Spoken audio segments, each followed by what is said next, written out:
आजचा विद्यार्थी हा उद्याचा युवा असणार आहे, उद्याचं भविष्य. निश्चितच भविष्यात देश घडवण्यामागे तुमचा महत्वपूर्ण हक्क असणार आहे. त्यामुळे खूप शिका. आज द्रौपदी मुर्मू कोण होती? तुमच्यातलीच एक कोणतरी महिला होती ना. आज कोण आहे? सर्वच जण तर IPS अधिकारी, कलेक्टर, डॉक्टर होणार नाहीयेत. त्यामुळे शिक्षण घ्या. शिक्षण हे वाघिणीचं दूध आहे.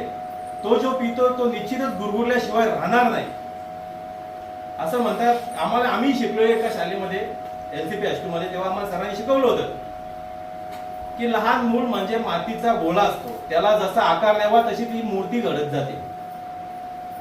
आपल्या जीवनाला खऱ्या अर्थाने आकार देण्याचं कार्य हे शिक्षक करत असतात. त्यामुळे शिक्षकांनी दिलेल्या मार्गावर चाला. निश्चितच तुमच्या ध्येयापर्यंत तुम्ही पोहोचल्याशिवाय राहणार नाही.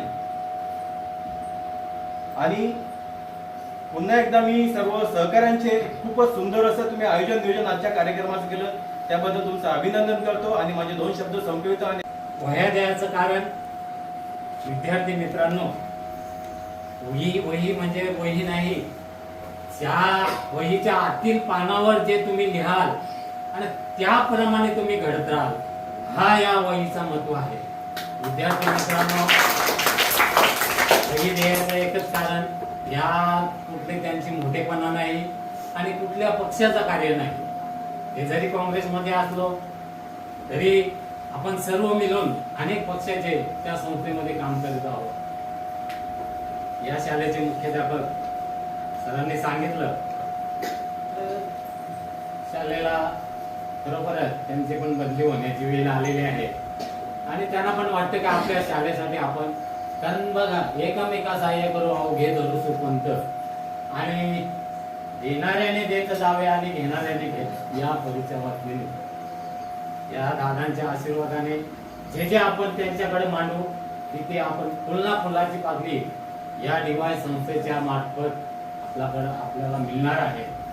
आणि या ठिकाणी मी जास्त वेळ घेत नाही आणि या ठिकाणी आम्हाला बोलवलं, सत्कार केला. तुम्हा सर्वांचे मी आभार व्यक्त करतो. जय हिंद, जय महाराष्ट्र. DY फाउंडेशनची सुरुवात 14 वर्षापूर्वी चोरगे साहेबांनी केली आहे. हे कार्य सतत सुरू ठेवण्याचं काम आमची टीम करत आहे.